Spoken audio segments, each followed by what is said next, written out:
Hello guys, welcome back to our channel How To Tutorials. In this video, I'm going to show how you can change your Facebook profile to digital creator.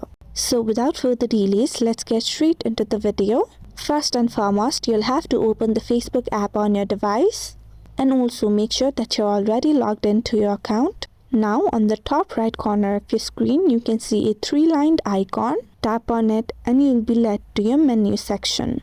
On this menu page, on the top of your screen, you can see a profile option. Tap on it and you'll be led to your profile as shown on the screen. Now since we're on our profile, besides the edit profile button, you can see a three-dotted icon.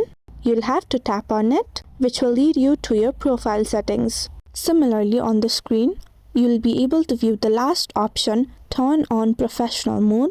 Tap on it and you'll view this page where you'll have to tap on the turn on button to turn on your professional mode.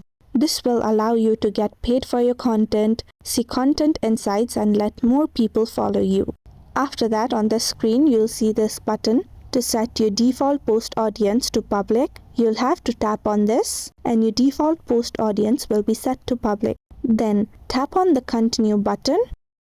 Furthermore, on this profile mode setup page, you can customize your profile. Now if you scroll downwards under the connect with your audience section, you can see add details about yourself option. Tap on it.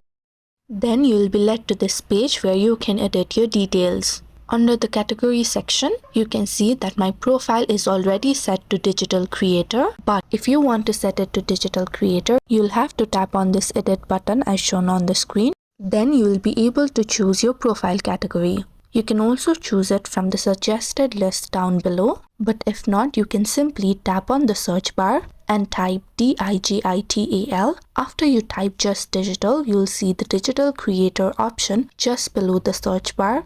Tap on it and then you'll be led to this page where you can save the category. Since the category has already been saved to my profile, the option to save is not available. After that, you'll have to tap on the save button again on this edit details page. And finally, your profile category has been set to digital creator. Now, in order to check if the category is visible on your profile, go back and open your profile. If you scroll downwards under the details section, you'll see that your profile category has been set to digital creator. So it is that simple to change your Facebook profile to digital creator. And if you found the video to be helpful, don't forget to like, share and subscribe to our channel.